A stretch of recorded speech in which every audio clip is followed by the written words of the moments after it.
Saiba Direito, mais um programa Saiba Direito aqui na Rádio Armazém, a rádio mais fodax do sul do país.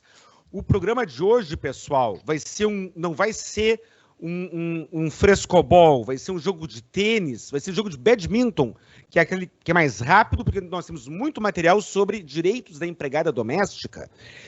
E aí, como temos muito material, já peço que o nosso monstro, nosso dragão, nosso ogro advogado trabalhista Marcelo Armiliato de Jesus responda rápido e fale rápido, e você aí fique rápido com as suas antenas ligadas, porque se fosse um programa mais chulo, eu diria outra expressão, não, mas é um monte de perguntas e dúvidas e dicas. E se você é empregada doméstica, pare o que está fazendo e assista. Se você tem uma empregada doméstica, um empregado doméstico na sua casa, pare o que está fazendo e mais não escutem juntos, né? Doutor Marcelo, tu recomenda que a entrevista de hoje o empregado e o empregador doméstico assistam um do lado do outro? Guilherme, em primeiro lugar, deixa eu dar um alô aí para todo o pessoal, teu público, a tua audiência da Rádio Armazém, do teu programa, teu canal Saiba Direito, que está cada vez maior e propagando informações aí para o público. É um prazer enorme estar de volta aqui contigo. E sim, hoje falaremos sobre o emprego doméstico, né? As empregadas domésticas, os empregadores domésticos, dando dicas para ambos. Dicas para ambos, pessoal. Doutor Marcelo, rapidinho aí, telefone de contato. Telefone de contato 51-99275-1233 ou então do escritório 51-3228-1219. Beleza. A gente começa leve, viu, pessoal? A gente começa leve e logo aí o programa esquenta. Doutor Marcelo, quem é a empregada doméstica? É somente aquela pessoa que faz limpeza na casa? Qual é o conceito de empregada doméstica? Guilherme, se me permite uma breve introdução, trazendo pouquíssimos números aqui sobre o trabalho doméstico no Brasil. Nós temos aproximadamente, segundo os dados do DIEESE, em torno de 6 milhões e meio de trabalhadores domésticos. E destes, e isso não é pouco, né? Porque isso é praticamente a população de Santa Catarina. E destes trabalhadores, 76% não possuem a carteira de trabalho anotada. Na sua grande maioria são mulheres, 92% dos empregos domésticos são desempenhados por mulheres e a maioria delas com mais de 40 anos. Bom, feita esse esclarecimento, essa introdução, existe um mito realmente de que o empregado doméstico é aquela pessoa que vai lá nos auxiliar na limpeza da nossa casa. E não é bem assim, não é assim que a lei define. A lei diz que o trabalho doméstico, o trabalhador doméstico é todo aquele que desempenhar atividade subordinada mais de 2 vezes na semana dentro de um ambiente residencial e sem finalidade lucrativa.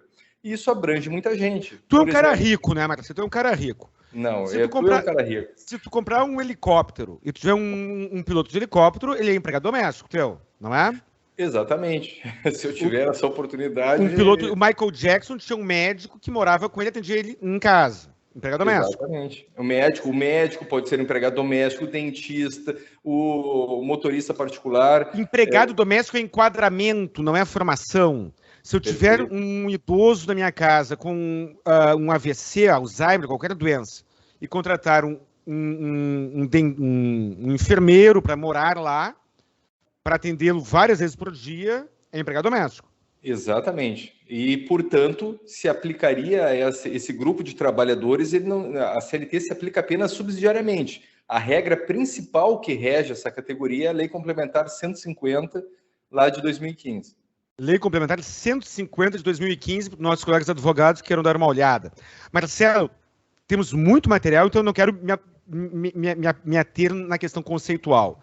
Mais uma pergunta ainda nessa rodada, né, nessa primeira fase. Fulano de tal lá tem um familiar doente e todos os dias vai uma pessoa lá fazer uma fisioterapeuta, vai lá fazer um atendimento domiciliar. Ou uma fonoaudióloga, um fonoaudiólogo, ou vai uma técnica de enfermagem trocar os curativos e fica 1, 2, 3 horas com aquela pessoa ali. Todos os dias. Essa pessoa é empregada doméstica, 2, 3 horas por dia, trocando curativo, fonoaudiólogo, fisioterapeuta?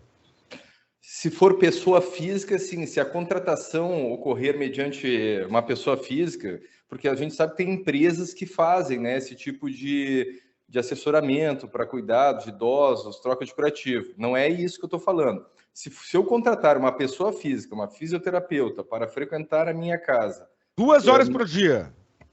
Como? Todos os dias, 2 horas por dia. Perfeito. É enquadrada como uma empregada doméstica.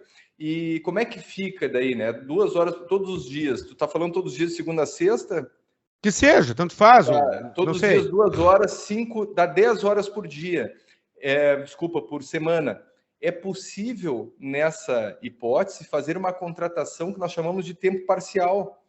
Sempre que for menor de 25 horas na semana, eu posso contratar e pagar proporcionalmente o salário. Não, mas a fisioterapeuta, por exemplo, ela cobra R$100 o atendimento, a sessão. Sim. Ela terá os direitos trabalhistas sobre o somatório do mês. Exatamente. Tu, por exemplo, Marcelo, tu tem um personal trainer que te atende em casa, que eu sei. Ele te atende em casa 2 ou, digamos que seja 3 vezes por semana. Vai o Luciano lá, que eu conheço o personal trainer do Marcelo, pessoal. Foi nosso colega de colégio. Se o Luciano, que é o teu personal trainer, entrar com uma ação trabalhista, alegando que te atende em casa 3 vezes por semana, ele ganha? Assim, ó, aí nós temos que entrar também num segundo requisito que a lei impõe. Quando é contigo é diferente, né? É o exercício do trabalho subordinado. Tá? Então eu digo, ó, Luciano, eu quero tais e tais dias e tu não pode deixar de ir em tais e tais dias, e se tu não vier em tais e tais dias, vai ser advertido, ou eu não quero mais, tu vai sofrer uma penalidade. Vai depender do outro requisito, que é a subordinação, que é complementar. A frequência em dias por semana, ela é um requisito objetivo, que está imposto na lei, mas a lei também nos traz um outro requisito subjetivo, que seria a subordinação, que deve ser comprovado também. Se houver esses 2 requisitos... Tu tá lascado. Se o Luciano, teu personal trainer, demonstrar que ele tem que ir na tua casa 3 vezes por semana, de tal em tal horário... Não, o Luciano não, ele vai quando ele quer, quando ele não quer, não tem problema, não existe subordinação lá. Ok. Essa questão conceitual é muito importante, pessoal, para você que está em casa. Marcelo, rapidinho, para o personal trainer, fonoaudiólogo, fisioterapeuta, técnico de enfermagem, que vai na casa, tem um compromisso na agenda de ir na casa de alguém 2 ou 3 vezes por semana. E para o tomador do serviço, desse serviço que eu mencionei, quais são os cuidados que tu recomenda? Para o tomador não ser processado e para o prestador de serviço conseguir processar e ganhar a ação. Guilherme, como eu falei, a lei estabelece 2 requisitos. Se os 2 requisitos estiverem presentes, na verdade são 3 requisitos, né? Trabalho mais de 2 vezes na semana, subordinado, sem fins lucrativos e dentro do âmbito residencial, tá? São 4 requisitos. Se esses 4 requisitos estiverem presentes, não tem como fugir de uma assinatura da carteira. E eu recomendo que a carteira de trabalho desse empregado doméstico seja devidamente anotada. A lei de pagar a redução do salário, pagar a proporção do salário mínimo para contratações menores que 25 horas. O caminho jurídico para evitarmos dores de cabeça futuras seria esse. Tá. Agora, para maiores informações, pessoal, a gente não vai poder ficar falando só desse tópico, porque tem muito material aqui. Maiores informações, rapidinho, Marcelo, teu telefone aí, que a gente vai seguir a entrevista. 51992751233. Pode mandar o WhatsApp. Pode mandar o WhatsApp. Tá bom. Condomínio. Por que eu pergunto condomínio? Porque nós temos na Rádio Armazém, no canal Saiba Direito, muitos profissionais de condomínio, imobiliário e tudo mais. Síndicos. Eu sou síndico de um condomínio. Aí eu quero uma pessoa para limpar o condomínio, fazer uma faxina no condomínio, mas é um condomínio pequeno e o pessoal quer economizar. Aí eu pego e contrato uma pessoa para, 1 vez por semana, limpar o chão, dar aquela limpada no condomínio. É 1 vez por semana só.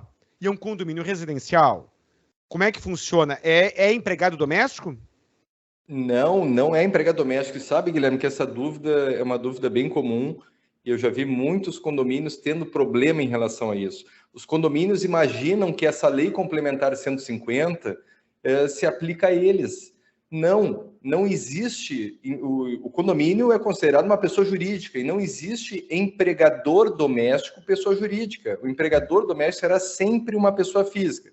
Ou seja, o condomínio tem aquela regrinha na cabeça, mais de 2 vezes por semana não dá vínculo, então vamos contratar 2 vezes por semana ou 1 vez por semana que não teremos problemas. Certo? Errado.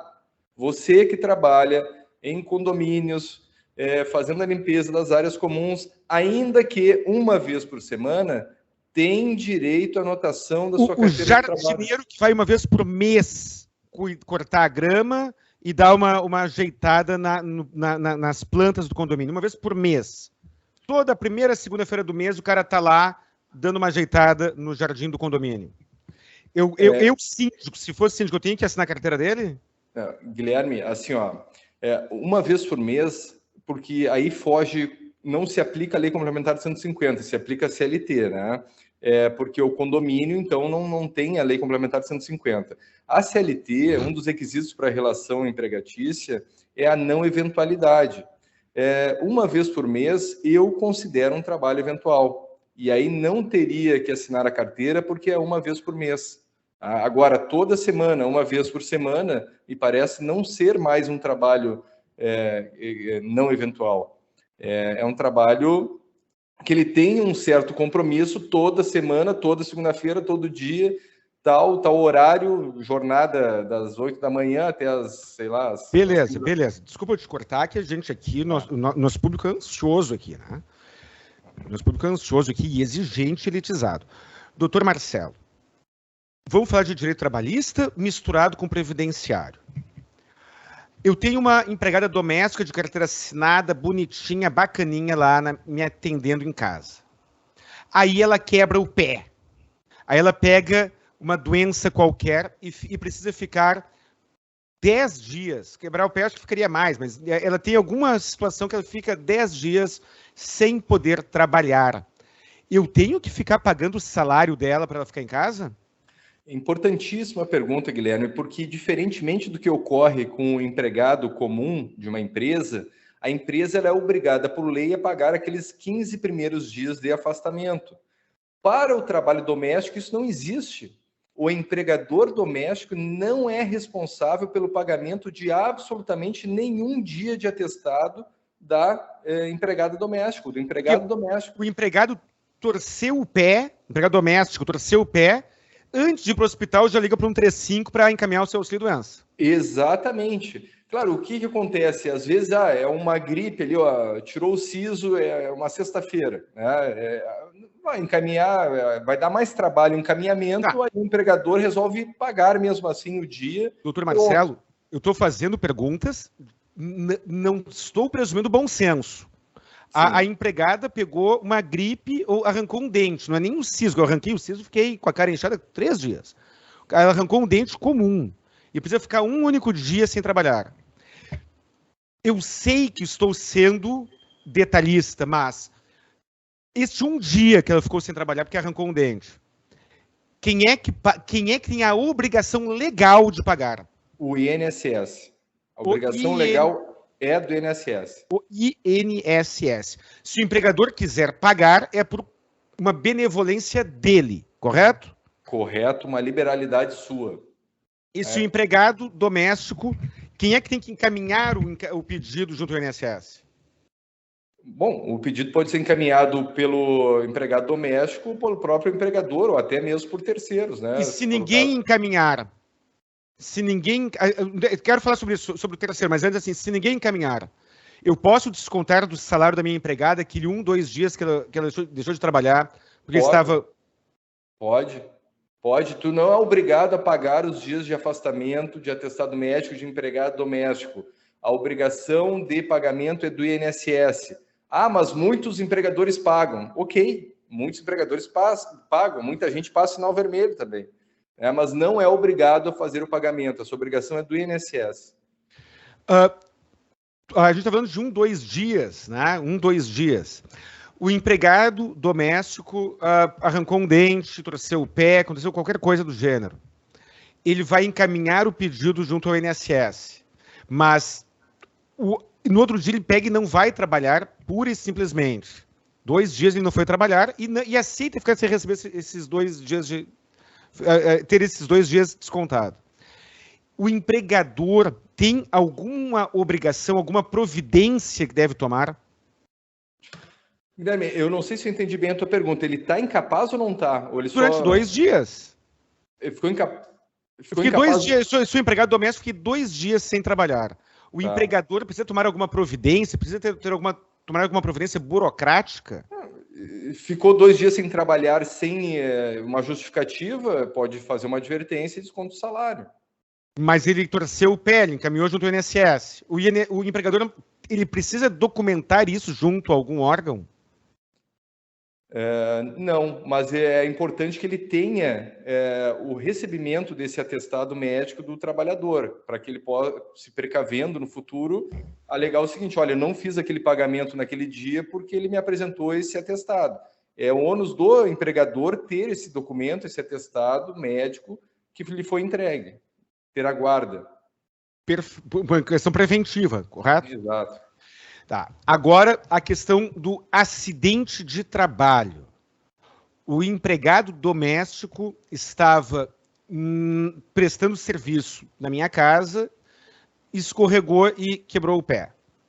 Eu, empregador, tenho alguma responsabilidade por ele ter torcido o pé por conta de um descuido que é dele mesmo, digamos?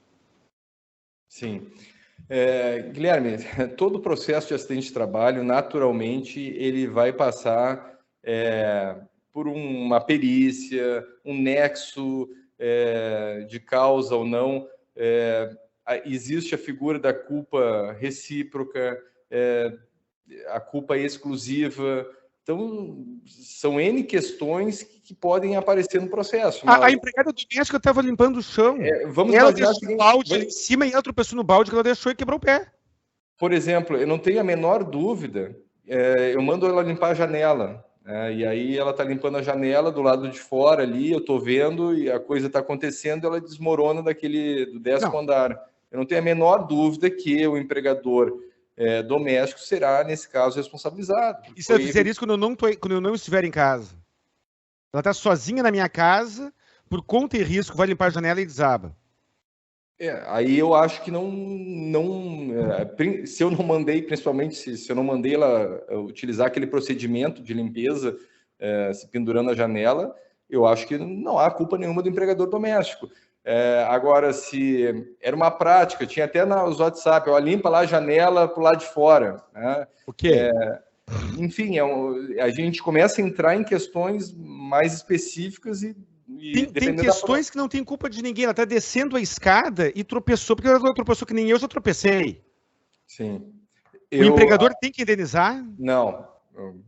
Assim, só existe a figura da responsabilidade objetiva, que é aquela que eu indenizo sem a culpa, quando há um exercício de uma atividade de risco. E não me parece ser o caso do empregado doméstico uma atividade de risco. Então,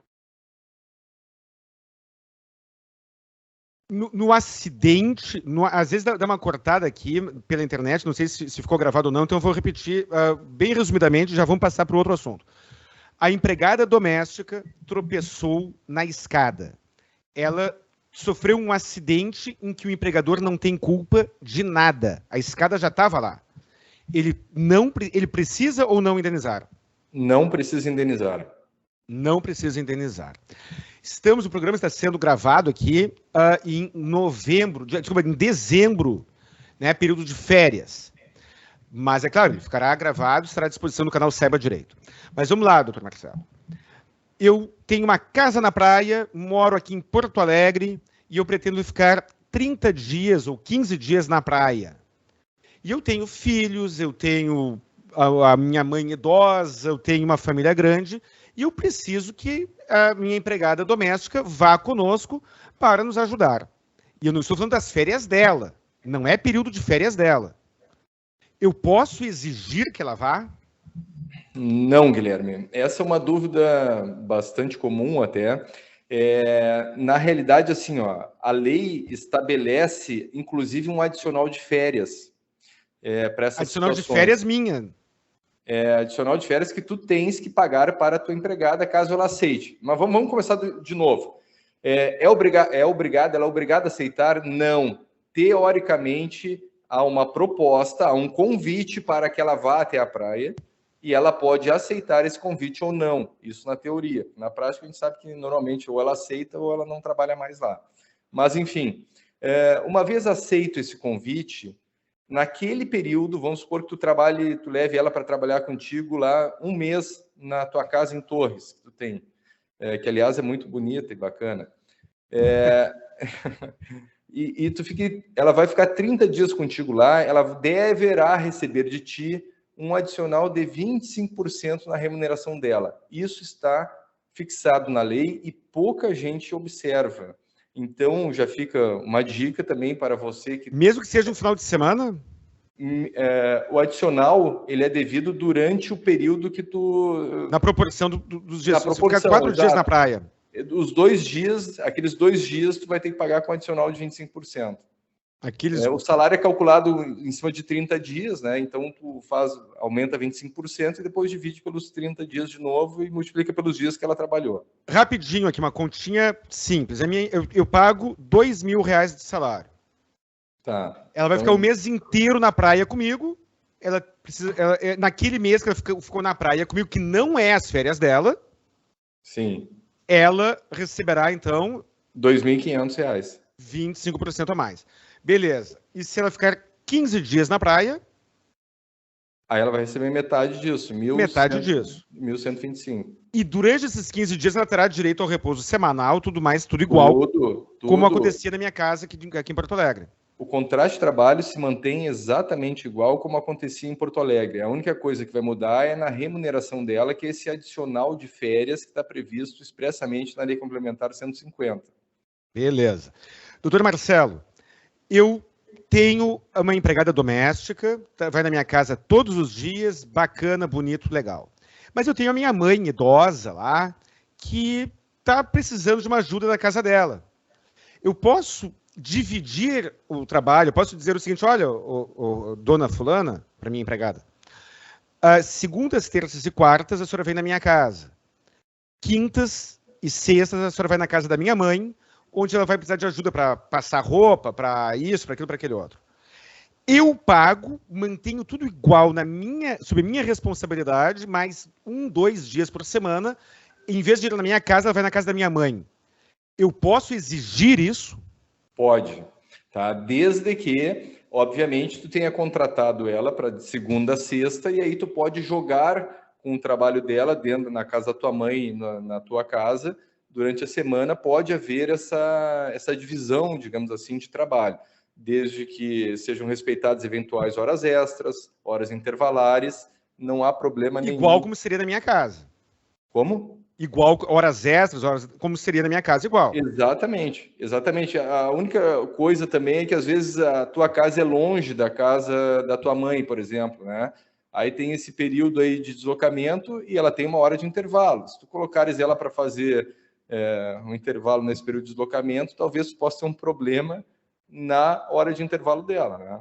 Tem algumas questõezinhas específicas, mas a resposta é pode, é possível fazer isso. A resposta é pode. Aí eu troco de endereço. Eu moro num endereço muito conveniente. Minha empregada é quase minha vizinha. Mora a 1 quilômetro da minha casa. Aí eu me mudo para um outro bairro que fica a 10 quilômetros da minha casa. Quais são as consequências disso? Nenhuma. Tu vai ter que continuar fornecendo os meios, digamos assim, o Vale Transporte, né? Vai ter que continuar fornecendo o Vale Transporte, mas para o contrato de trabalho, a contratação permanece. O fato se ela tem o direito de se recusar e pedir, então, que eu a demita e pague as indenizações? Não tem direito. Tá? Não tem direito. O fato de te mudares não implica em alteração no contrato de trabalho. É obrigação do empregado, do trabalhador, ir até o local de trabalho e prestar o serviço no local de trabalho. Mas se a minha empregada... Ficou ruim para mim então utilize a ferramenta que lhe é disponibilizada, o pedido de demissão. Ficou ruim para mim. Beleza. Aí a minha empregada é minha vizinha, eu me mudo para 10 quilômetros da minha casa. Sim. Ela vinha a pé para minha casa e agora ela vai precisar se deslocar até lá, porque ela não vai caminhar 10 quilômetros, caminhar 1 e caminhar 10 é diferente. Sim. Eu tenho que pagar o transporte, correto? Sim, tu faz o pagamento do Vale Transporte. Eu não sei quantos ônibus serão necessários, mas faz o pagamento do Vale Transporte e pode descontar 6% do salário dela. Eu posso descontar 6%, mas aí ela chega e me diz assim, o meu marido tem carro, tem moto, em vez de me pagar o Vale Transporte, me paga em dinheiro para que eu tenha para que eu ajude na gasolina. Eu divido, eu tenho uma amiga, uma irmã, sei lá quem, que vai para o mesmo lado que eu de carro, a gente vai dividir a gasolina. Eu posso pagar em dinheiro esse transporte? Pode, perfeitamente possível. Eu acho que é o artigo 18 da lei que fala que para empregados domésticos é possível alcançar os valores do transporte em dinheiro, o que não ocorre com empregados comuns, né? Empregados de pessoa jurídica, não. Mas para o trabalho doméstico, buscando facilitar essa relação, simplificá-la, aí sim é possível fazer o pagamento diretamente em dinheiro, sem problema nenhum. Ainda que o valor que eu pague seja maior do que os 6%. Na verdade, assim, ó, tu não vai pagar 6%, tu vai descontar 6% dela, né? Tu vai pagar o valor, vamos supor que o transporte dê R$500, a gasolina deu R$500 por mês, né? Faz a conta lá, dá R$500 de gasolina, tu pode descontar 6% de 500, não importa. O que tu não pode é fraudar, né? Tentar aumentar o salário por meio desse mecanismo. Isso não, mas faz uma conta. Desculpa, eu acho que eu vi 6% de 500 ou 6% do salário dela? Não, 6% do salário dela. Salário dela, tá. Não, é que tu falou 6% de 500. Tá, ela ganha 2 mil por mês e ela chega para mim e diz assim, eu gastarei R$500 por mês de gasolina. Sim. Porque eu prefiro ir de carro ou o que for. E eu concordo em pagar R$500 por mês de gasolina para ela. Mas ela ganha 2 mil de salário. Eu dou os R$500 de auxílio transporte e desconto 6% dos 2 mil. Isso, exatamente, é essa a conta. Exatamente. É perfeitamente possível. E isso não agrega, não vira salário indireto. Não vira salário indireto por expressa previsão legislativa nessa Lei Complementar 150.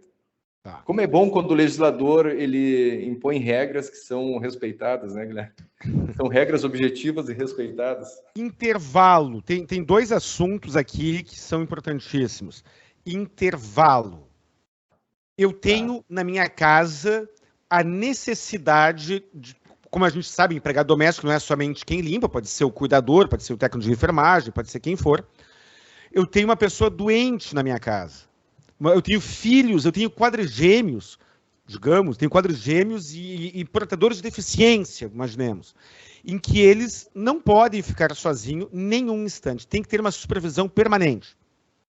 E eu estou fora de casa das 8 da manhã às 18 horas. Como é que eu faço? Eu estou fora de casa das 8 às 18. Não tenho condições de pagar uma clínica, um local para deixar meus quadrigêmeos deficientes, por exemplo. Estou pegando um exemplo extremo, mas vale para todos.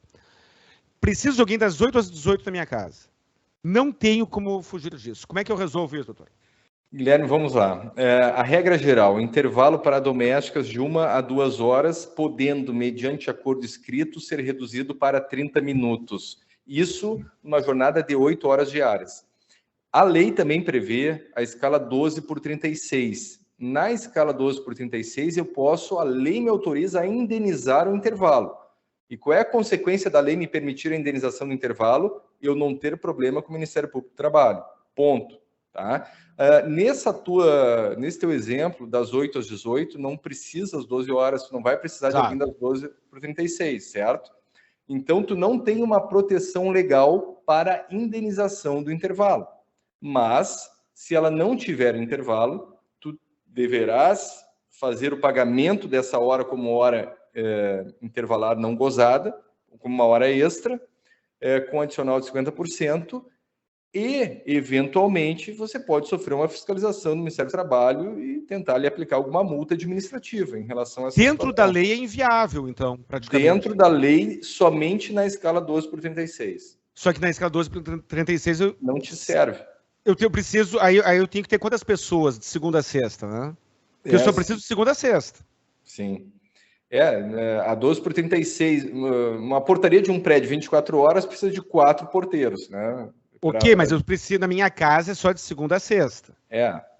Então nesse caso, tu teria que pagar o intervalo dela que ela não goza e torcer para não sofrer nenhuma fiscalização, uma penalidade administrativa, uma multa administrativa do Ministério do Trabalho. Quando nós ouvimos um advogado dizendo tu tem que fazer isso, torcer para não ser pego, a gente está dizendo que a lei não me oferece uma opção. Exato. Exatamente. E se essa empregada disser o seguinte, mas seu fulano, eu quero, meu relógio biológico é tal, eu costumava trabalhar em 2 empregos, eu estou conversando com a candidata ao cargo, eu costumava trabalhar em 2 empregos antes, eu saía de um e ia correndo para o outro. Na sua casa, é muito mais simples. Eu assino o que o senhor quiser e não vou lhe processar depois, a empregada diz isso, a candidata diz isso. Eu quero e vou cuidar da sua mãe idosa, ou dos seus quadrigêmeos, ou do que for, corrido, e esse intervalo eu faço quando eles estiverem dormindo e se dormirem, porque senão não precisa. Eu posso confiar nisso? Não pode. Infelizmente, Guilherme, o nosso Estado, ele dita a nossa liberdade. Você não vai ter liberdade plena, principalmente se tratando de direitos trabalhistas, onde existem os princípios da irrenunciabilidade de direitos trabalhistas.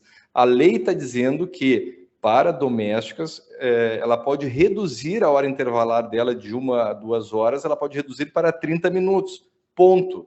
Mas nesses 30 minutos, pela lei, a minha mãe idosa fica sem supervisão. Pois é. E aí tu vai ter que ou contratar, teoricamente, né? Vamos falar isso na prática seria inviável, mas teria que contratar alguém para ficar naqueles 30 minutos para que aquela pessoa goze dos 30 minutos por ser uma norma de segurança, higiene, saúde do direito do trabalho, imposta pelo Estado. E aí talvez, aí um comentário rapidinho, né? Aí talvez seja mais negócio eu colocar minha mãe num asilo e não gerar aquela vaga de emprego. Provavelmente. Alimentação. O que eu posso e o que eu não posso fazer em relação à alimentação da minha empregada doméstica e o que a empregada doméstica pode ou não exigir?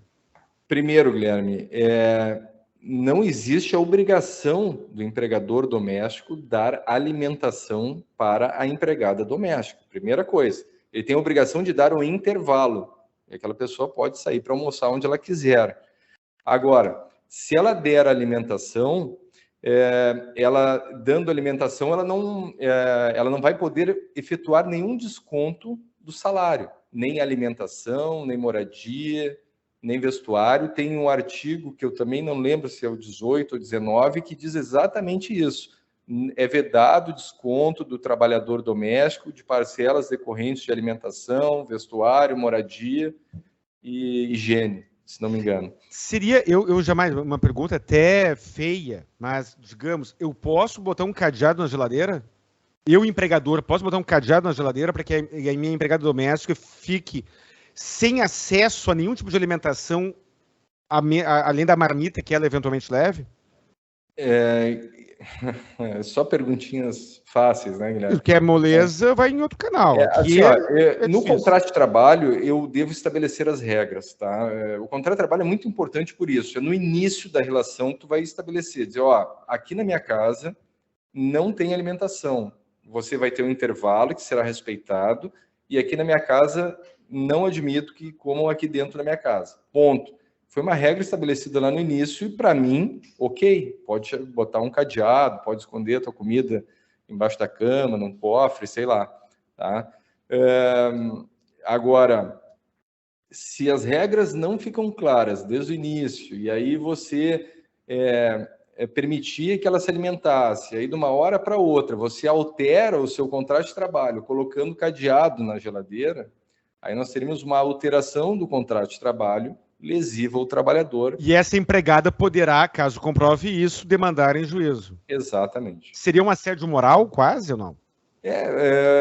Poderia ser, configurar um assédio moral, um ato, na verdade, eu acho que um ato discriminatório, né? Nós temos uma lei de 95, lei 9.029, também, se não estou enganado, que fala lá no artigo 1º que é vedada todo e qualquer tipo de discriminação, seja durante a contratação de um trabalhador ou na manutenção do contrato de trabalho. Então, eu acho que entraria mais nessa prática de ato discriminatório. Doutor Marcelo, uma situação... empregada doméstica, ela é obrigada, empregada doméstica, aquela tradicional, aquela que faz a limpeza, ela é obrigada a fazer todos os atos inerentes à limpeza, inclusive aqueles que ninguém gosta, limpar a caixa de gordura, limpar a janela, sei lá, tem vários atos que as pessoas detestam fazer. Eu posso exigir que minha empregada doméstica pratique, por mais asqueroso que seja, pratique todos os atos de limpeza?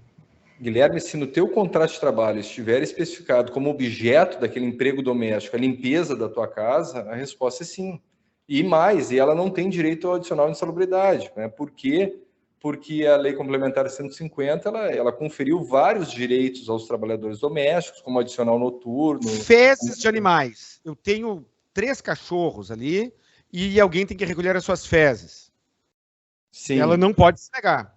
Não pode se negar. Se no contrato de trabalho estiver limpeza da residência, e aí fica a dica, outra dica.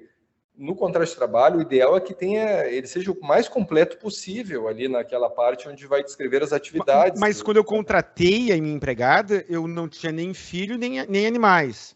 Aí agora ela tem que trocar fralda de criança, recolher fezes de animais. Mas quando nós começamos, não existia isso. Quando ela começou a trabalhar comigo, eu era solteiro e ela tinha que passar a roupa, era uma camisa, uma cueca e um par de meia por dia. Meia acho que nem se passa, né? A gente não passa meia, né? E aí depois a família cresceu e o volume de trabalho aumentou.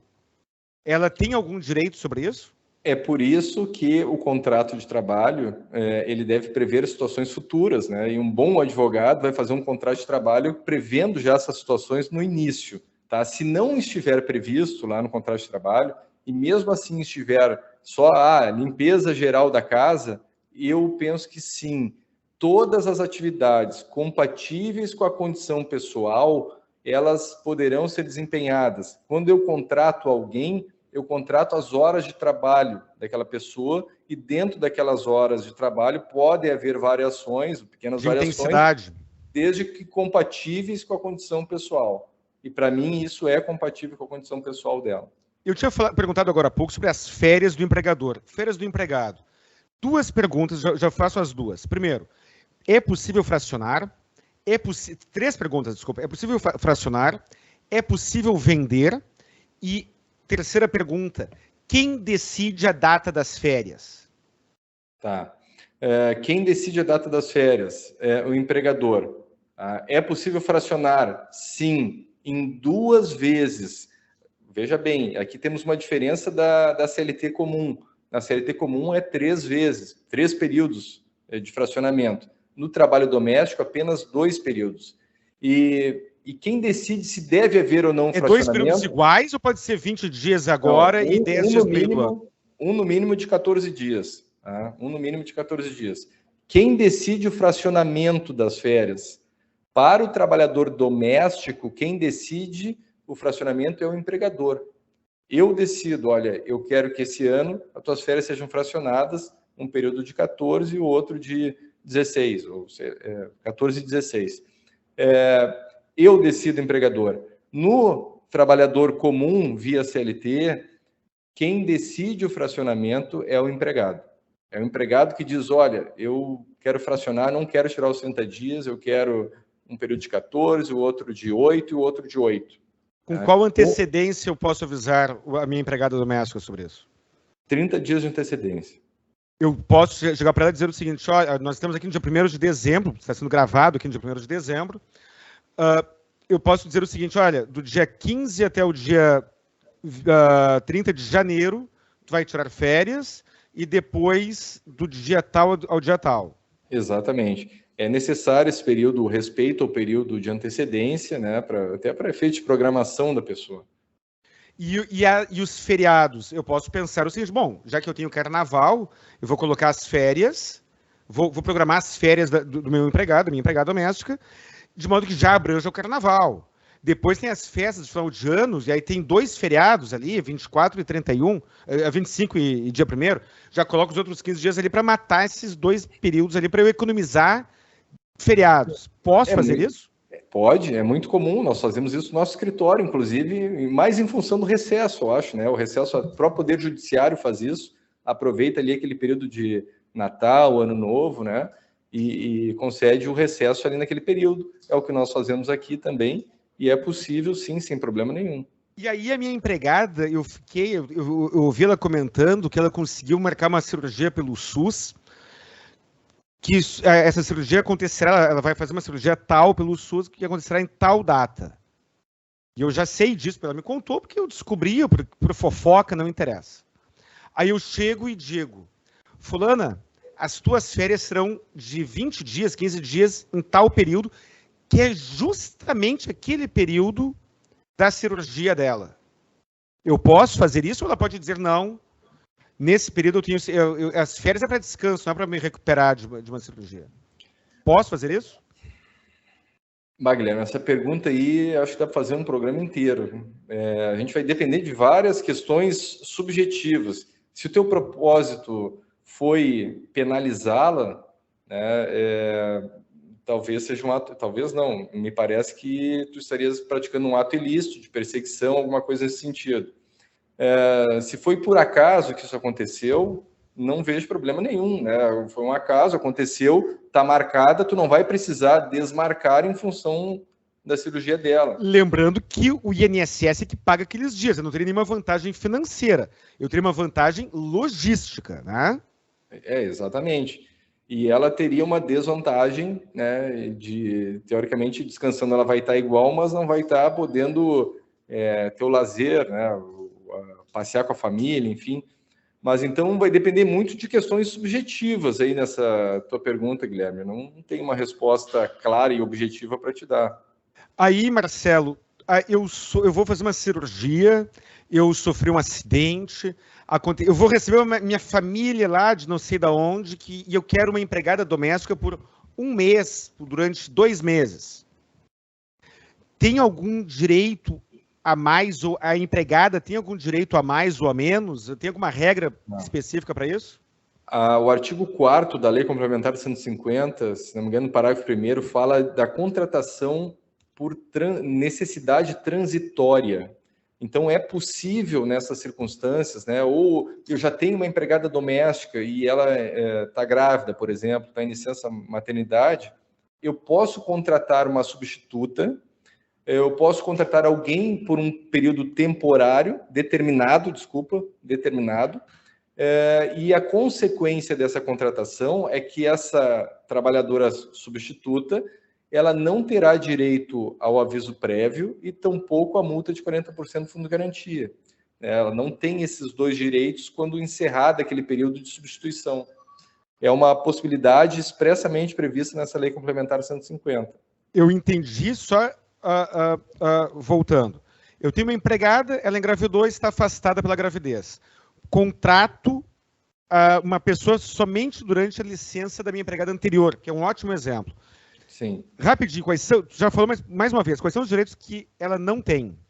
Ela não terá direito ao final desse período de licença ao aviso prévio, proporcional. Porque já sabia quanto é que já estava previsto o término. Exato, e pela mesma motivação, a multa de 40% do fundo, porque o contrato dela já tinha um final previsto. E se ela engravidar nesse meio tempo? E detalhe, bom, aí complica, aí realmente ela vai ter, mesmo nos contratos a prazo determinado, existe a previsão legal para a garantia de emprego. Então ela teria garantia de emprego. Aí eu tenho minha empregada A, que engravidou. Ela teve licença, depois ela tem uma estabilidade, não tem? Tem. Quanto tempo? Tem estabilidade 5 meses após o parto. 5 meses após o parto. Aí, nesse meio tempo, eu contrato uma outra que também é engravida. Aí depois ela terá uma estabilidade também. Sim. Aí eu vou ter que ter 2 em casa?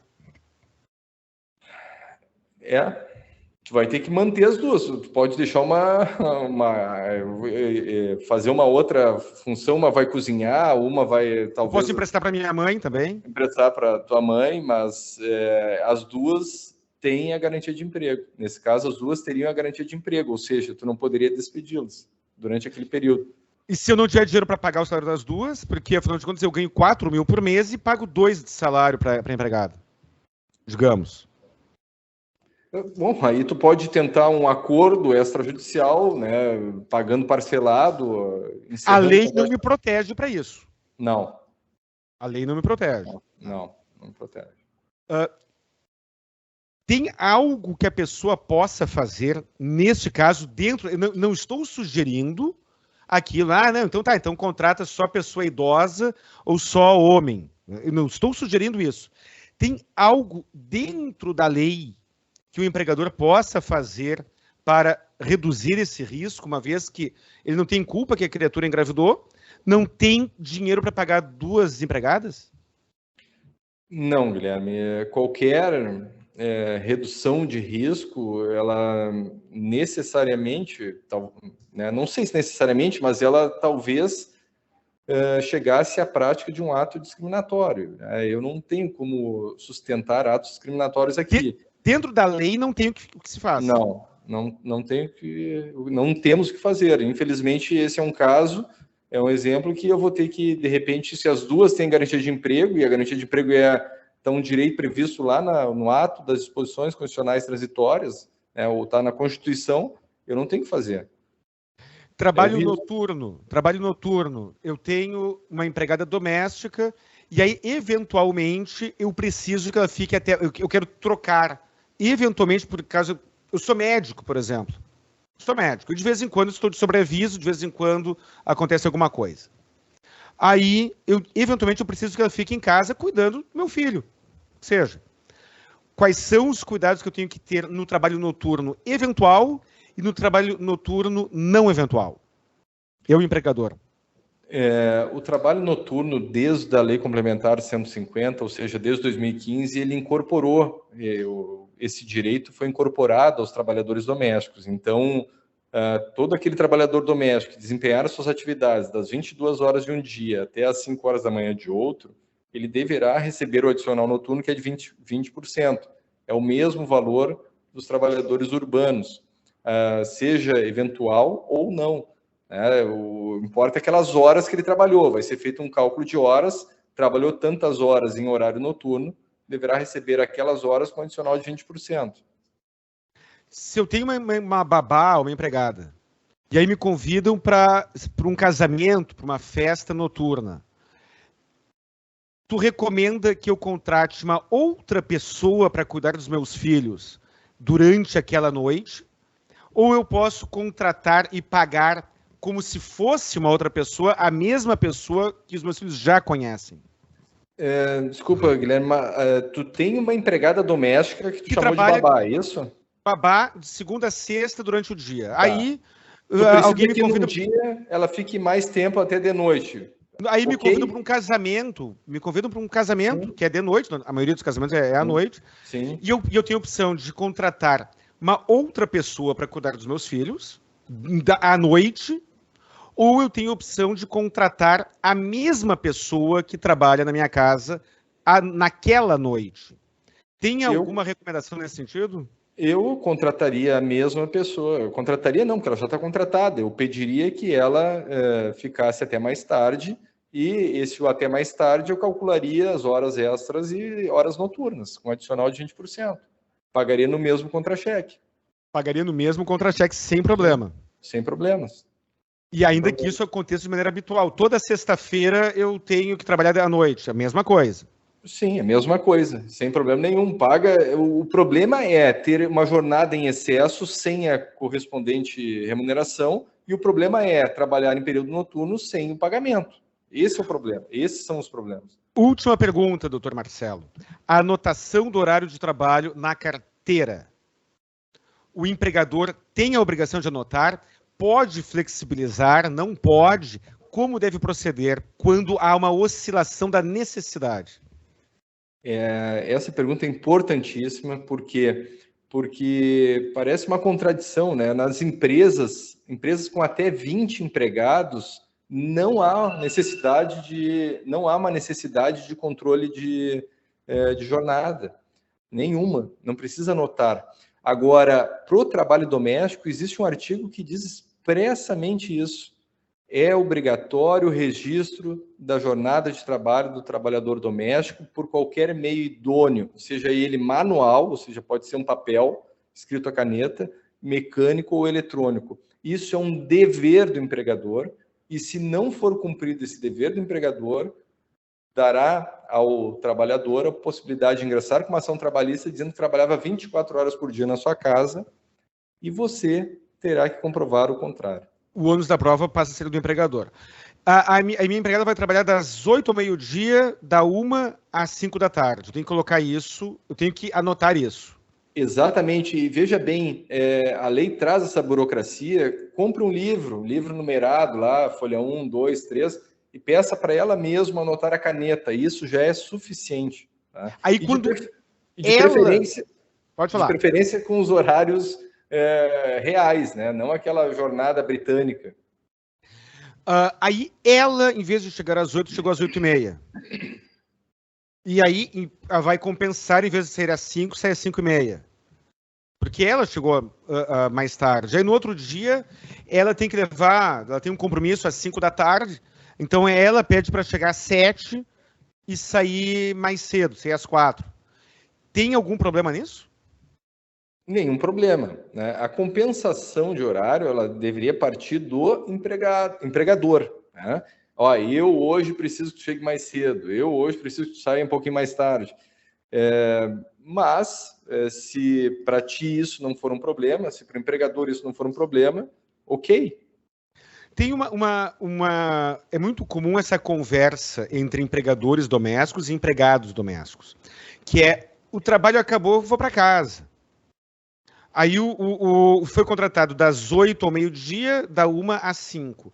Aí o empregado chega às 3 da tarde, já limpou, fez, aconteceu, tem um apartamento pequeno, porque não interessa. Fez tudo que tinha que ser feito e acabou. Ele tem que ficar lá, sentado numa cadeira, olhando para o teto, olhando para a parede, ou ele pode ir para casa e, se for, o empregador pode achar ruim? Quem define quando o trabalho termina é o empregador também, Guilherme, porque pode não ter nada, mas pode precisar que leve alguma coisa para não sei aonde, ou que limpe mais alguma coisa. Ou não que esteja à disposição para receber o carteiro. Exato. Tinha uma entrega que ia ser feita ali, o entregador não tem portaria, o prédio, e não foi feita porque no horário que era para tu estares ali, tu saíste mais cedo. Então, não. O horário de trabalho foi feito para ser cumprido. Quem decide se a pessoa pode se ausentar antes ou não é o empregador. Não é uma liberalidade do empregado tomar esse tipo de decisão. Perfeito. O tempo voou, pessoal. Tinha muitas outras questões aqui que faltou tempo, mas nós temos uma limitação de tempo na grade da Rádio Armazém e também na paciência de você que está em casa. Maiores dúvidas, doutor Marcelo, pela terceira vez, meios de contato? Vamos lá, 51992751233 ou 3228-1219. Beleza. Alguma dica importante faltou? 30 segundos. Acho que não, Guilherme. Acho que está tudo esclarecido. Se alguém tem mais alguma dúvida, pode comentar aí na tua página ou então me mandar aí pelo meu WhatsApp. Sem problema. Muito obrigado, doutor Marcelo. Um monstro, um cavalo na advocacia trabalhista. Um cavalo dos grandes na advocacia trabalhista. Parabéns. Muito obrigado para você que está em casa e até o próximo programa, pessoal.